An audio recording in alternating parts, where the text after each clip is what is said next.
Hi, it's good to see you. Yeah, how are you guys? Did you guys all sleep well? Okay. Y'all ready to go for today? Good. We're gonna have a lot of fun today.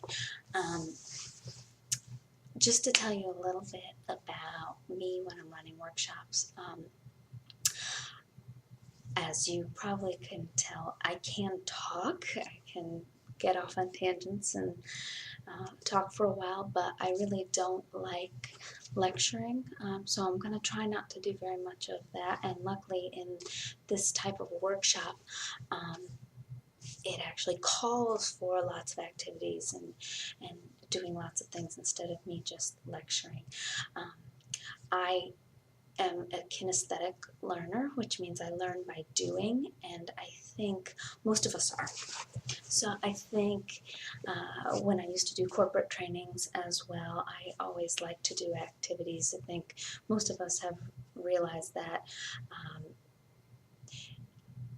people can tell us what we should do over and over again, but often we need to experience it for ourselves before we really believe it and really understand it. I learned that from my counseling years as well. So we're going to do a lot of activities today. So I want to start off with us all getting to know each other. I know we got to talk a little bit at dinner last night, and that was fun, and it was really nice getting to meet all of you. But as you know, with ASMR, some of it is pretty close contact. So I want us to get to know each other, feel comfortable. Again, one of my purposes for these workshops is getting to know the community. So I want us all to get to know each other pretty well. So the first activity we're going to do is something that's very easy. Again, I also have a lot of anxiety with meeting new people, so I try to make this as anxiety-free as possible. I don't want anybody to be nervous about coming to the workshop. It's just meant to be fun. So the icebreakers that I do are nothing that are going to make you feel uncomfortable, nothing weird. So this is one of my favorite little activities, get to know each other, and it's called Two Truths and a Lie, if you haven't played it before. And what you do is you go around the room and everybody says two things about themselves that are true and one thing that is a lie. And you have to try to figure out which one is a lie. So I'm going to start so you guys can all see how it works. And so let me think of three things about myself. Two will be true and one is a lie. I play and sing Indonesian music. I love to bake bread, and I speak fluent Spanish. So does anybody want to guess which one is a lie? No, I actually do play and sing Indonesian music. Yeah, my husband and I lived in Indonesia for a year, and I learned how to sing over there and had played prior to going over. I do love to bake bread. Yeah, so my lie is that I speak fluent Spanish, and I actually used to speak Spanish very well because I lived in Chile for a summer, and my Spanish was pretty good at that time, but then I haven't used it in about 10 years, and having gone to Indonesia, although I still understand a lot of Spanish, when I try to speak it, Indonesian tends to come out of my mouth. So one second language has sort of replaced the other, and I have a very hard time switching into Spanish. I could probably pick it up again pretty quick, but no, definitely not fluent. So pretty easy game. You can tell interesting things about yourself or keep it pretty basic. I have a cat, I have 2 dogs, whatever. I have a sister, whatever you want to share with the group. There's no pressure to share anything real deep about yourself. It's just a little chance to get to know you, and it's a little funny game. Okay? So we're just going to go around the room, right? Everybody ready? We're going to go to my left. Okay. Well, that was fun. Yeah, I'm really, you guys are really a great group. so excited to get to know all of you. And while we'll be pretty busy in the workshops, I do schedule a lot of downtime so we can talk and get to know each other and share Facebook accounts and whatever, so that we can keep in touch. That's one of the things that's important to me in these. So again, the workshop is very loose. It's really for fun. So feel free to chat with your neighbors too. Okay, so the one thing that I do think we briefly need to talk about is what is ASMR, since that's what we're here for. I'm not going to talk about it too much. There are lots and lots of videos on YouTube about what ASMR is. And honestly, if you want my take on it, we don't know. We don't know what ASMR is. There haven't been scientific studies about it, though I know most of you in this room are familiar with it, and the majority of you get ASMR.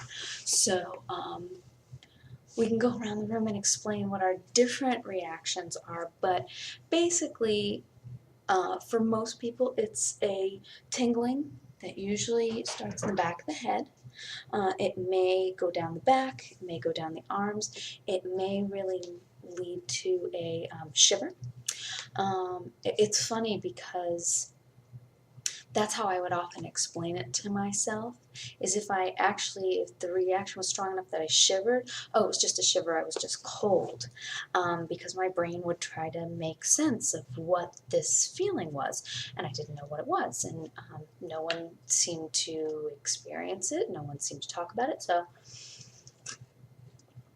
my understanding of it was, oh, I was cold, it was a shiver, When I got older, when I was a kid, I knew what it was, and I knew that I liked the feeling, and I knew that I really wanted other people to play with my hair because it gave me that pleasurable feeling. Another experience for me, let me go back. There's one ASMR artist who is on YouTube who has recently been talking about her ideas of what ASMR may be. One of the suggestions was that it is a release of oxytocin, which is a hormone in your body. And from my understanding of oxytocin, when I studied it briefly, when I used to do stress reduction training sessions, I studied it in terms of stress reduction because they would often talk about how most of you have probably heard of fight or flight. So we have hormones in our body that, mostly endorphins, that kick in and they get us ready to run away or fight. So they slow down the metabolism, they kind of pull everything inside so that all of your energy can be used to run or to fight, or they really kind of kick in that adrenaline. But they found for women, we also have a secondary reaction, and I'm sure lots of men do as well, but it's more common in women. We have a release of oxytocin, which they've coined the phrase, tend and befriend. So oxytocin is the hormone that makes you take care of your children. It's like the nurturing hormone. I don't think they know a whole lot about it because it's not very clear in the literature. I'm also not a medical doctor, so I'm sure if I were, I would understand the literature a little bit more. But I think if you're not a medical doctor, they haven't done a really good job of explaining it. But the way tend and befriend works is that when women are under stress, they tend to take care of their family. And they tend to call their friends. So we want support when we are stressed about things, and I think we all know the women in our lives who take care of everybody else and never themselves. So it's all sort of an oxytocin related hormone that affects some of that. Obviously, they don't. I don't think. I don't think modern medicine knows a whole lot about hormones. Again, I think because it affects a lot of these hormones affect women more than men, and when something affects half the population and not all the population, I think they do less research on it. So the reason I bring that up is I really think that is a strong function for ASMR, and it's just anecdotal. So right now, that's what we have to go on. We're going to do a lot of talking about what your experiences are, because honestly, what we have to go on right now are our experiences. There's just not medical research out there. So my ASMR reaction, I have also gotten sometimes when I'm thinking about my husband or my son. Sometimes when I'm just in one of those moods where I feel like a very lucky woman, and that I have a husband that I love dearly, and isn't he cute, and I like him so much, and same thing about my son, isn't he adorable, I love him so much, I'm so glad he's here. I will get what I used to call a brain buzz. And the back of my head would, again, feel like it was buzzing a little bit. So obviously, with the way oxytocin is explained, it sounds like that is an oxytocin release of some sort, because it's definitely related to the people I love in my life, and especially my son, which oxytocin really is what causes part of why you nurture your children. And on that note, I want to talk about the activity that we're going to do a little bit, and a bit of a touchy subject. So I am going to have some activities where we are in rather close physical contact to one another, because again, that's a big trigger for people. So one of the things that we're going to do is we're going to talk about personal space, so that everyone feels comfortable. I don't want anyone in here to feel uncomfortable, nervous, like their personal space is too far away or too close, or I want everybody to feel comfortable. So on a regular basis, anytime we're doing a activity that is in close personal space, I'm going to have you indicate where your personal space is. And I don't want anybody to be offended if somebody's personal space changes. So with you, it may be here. With this other person, it may be here. You know, and I know having farther away personal space may offend some people. But honestly, personally for me, as a happily married woman, if I find you attractive in any way, I actually am going to have a much wider personal space, because I don't want any kind of temptation from someone because I'm happily married. So, you know, anybody getting closer than that is going to make me nervous. So, who I, you know, am somewhat attracted to. So don't take it personal. It probably has nothing to do with you. It has to do with the person who's designating their personal space.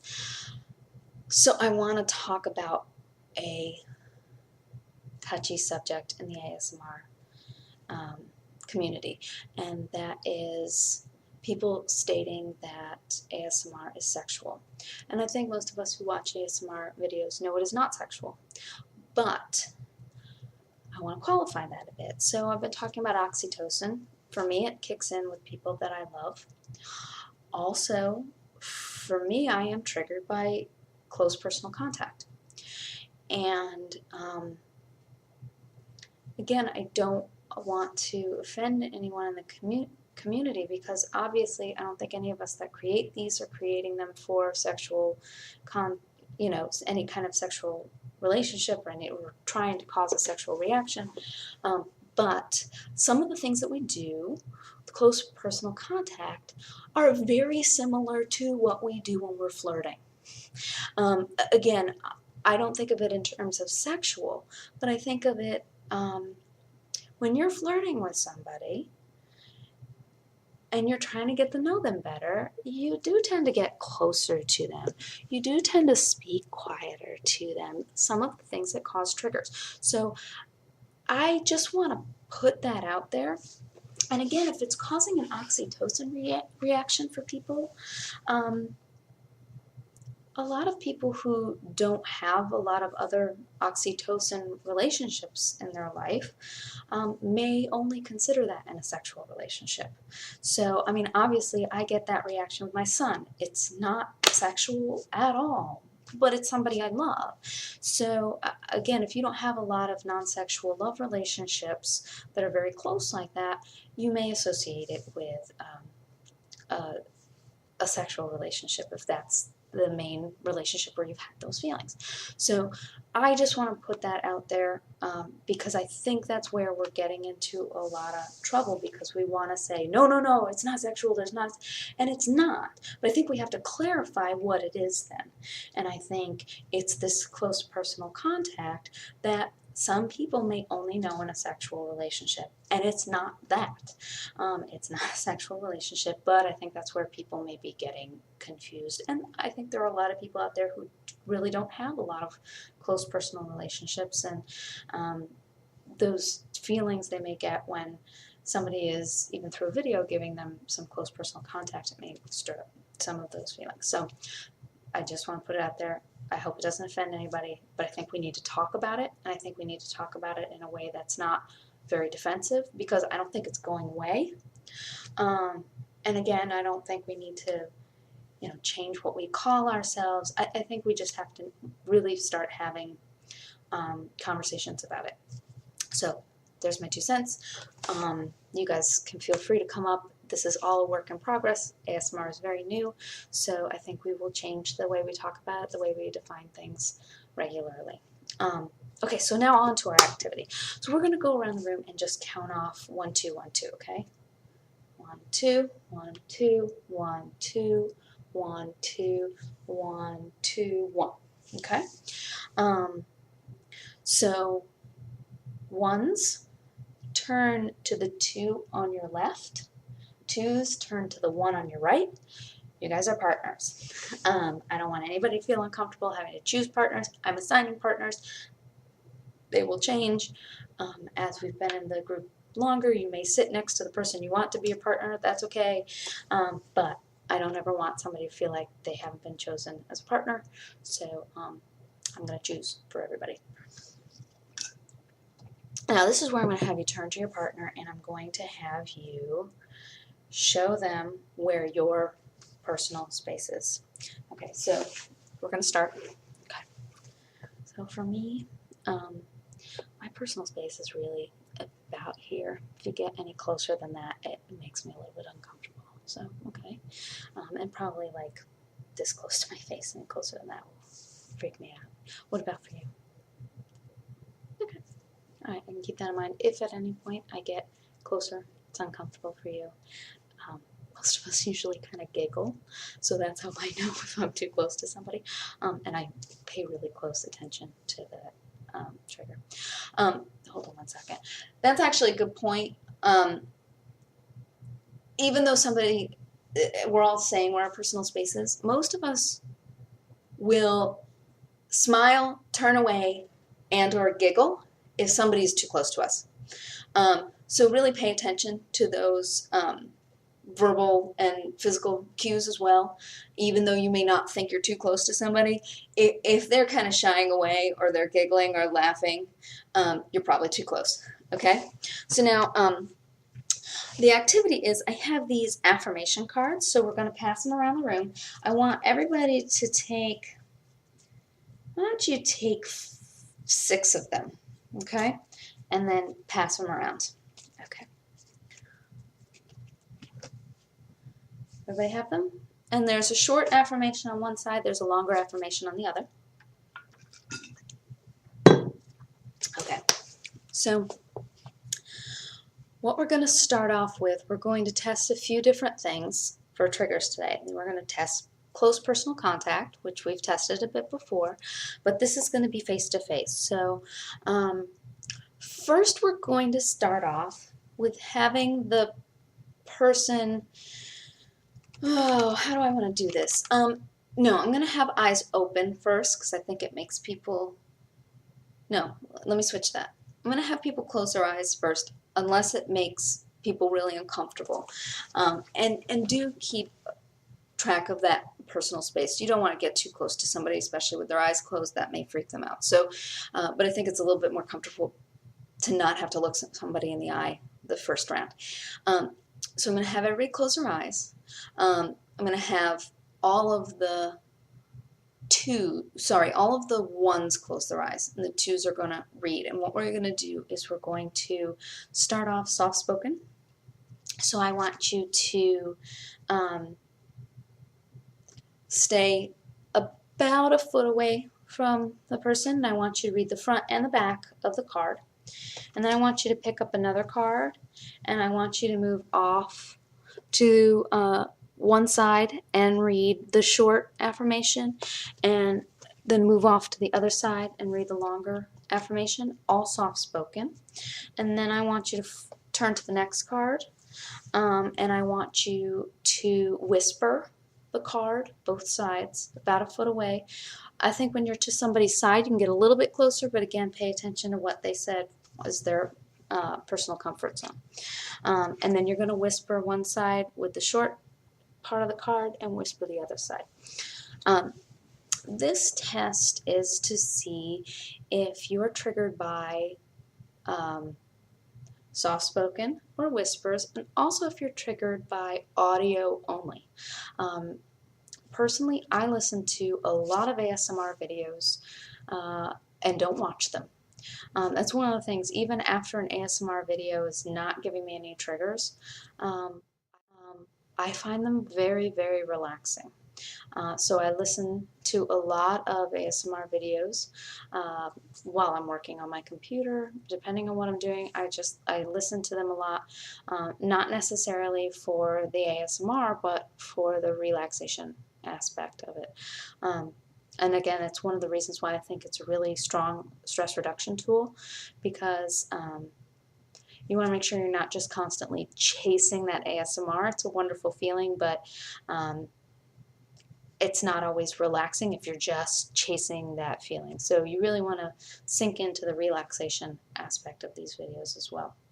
Then we're going to do the exact same activity, but with eyes open, and see if you get the same any triggers. If the triggers are stronger, more, or less. And then later in the week, we'll also test.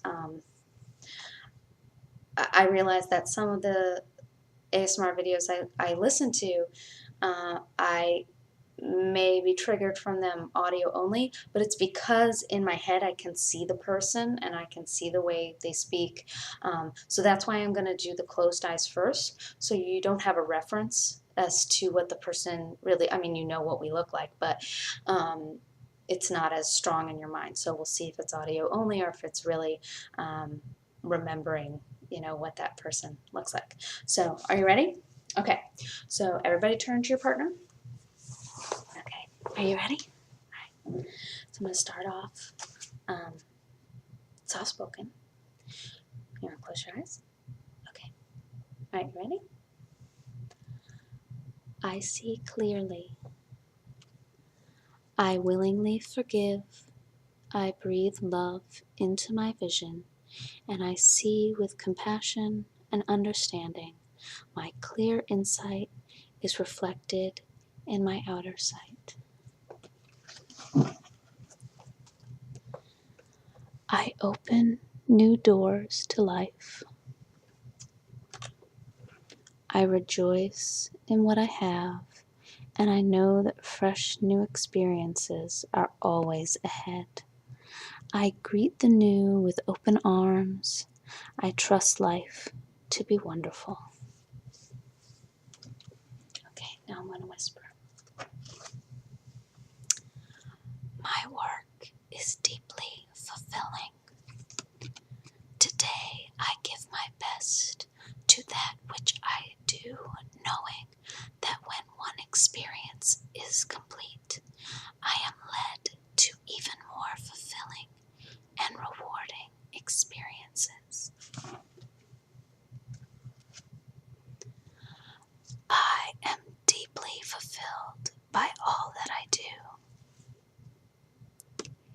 Each moment of the day is special to me as I follow my higher instincts and listen to my heart. I am at peace with my world and affairs. Okay, you can open your eyes. Did you get triggers at all? Okay, good. Alright, so now we're going to do the same thing, but you can keep your eyes open, alright? My income is constantly increasing. I begin now, today, to open myself to ever-increasing prosperity.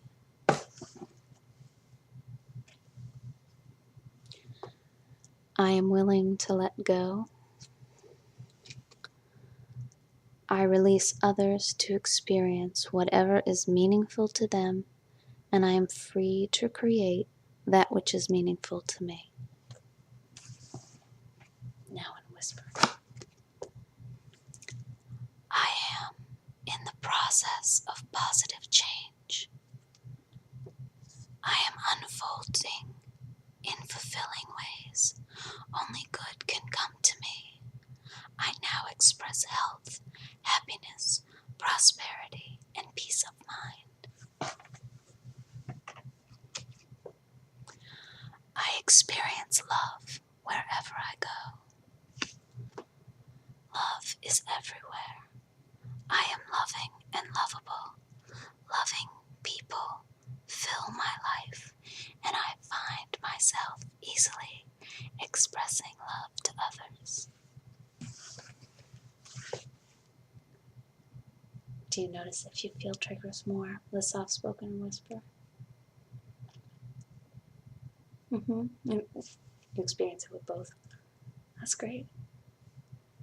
Yeah, I mean, this is a fun way to see what triggers work for you a little bit more. Okay, is everyone done with that? With one person? Okay, I want to add one more task. So now I'm going to have you read another card. Let's pass these around. I think we're all going to need a few more cards. Okay, take 2 more cards, and I want you to read one soft-spoken, but slow way down. Tempo also is a trigger for people. So some people like slower voices, some people like a bit faster. So we're going to try one in soft-spoken and one in a whisper, and we're just going to slow everything down, okay? All right, turn to your partner and start. Everything I touch is a success. I now establish a new awareness of success. I know I can be as successful as I make up my mind to be. I move into the winning circle. Golden opportunities are everywhere for me. Prosperity of every kind is drawn to me. And now I'll whisper. This is so hard for me because I'm from New England, so I speak really fast.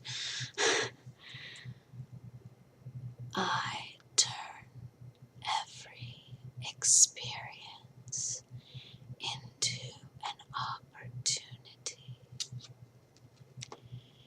Each problem has a solution. All experiences are opportunities for me to learn and grow.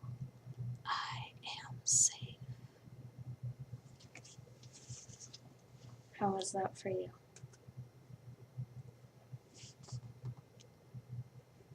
Oh, really? A lot of tingles? Interesting. Well, I know again, some people like the real slow voices. I've had other people comment that they like my faster pace, that they find other people too slow. So it really, I don't think there can ever be too many ASM artists out there because everybody's triggered by different things. And, you know, I think rather than try to be all things to all people, we have a whole lot of ASMR videos out there and you can choose the ones that work for you. Okay, so now we'll switch and you'll read to me. Okay? All right, great.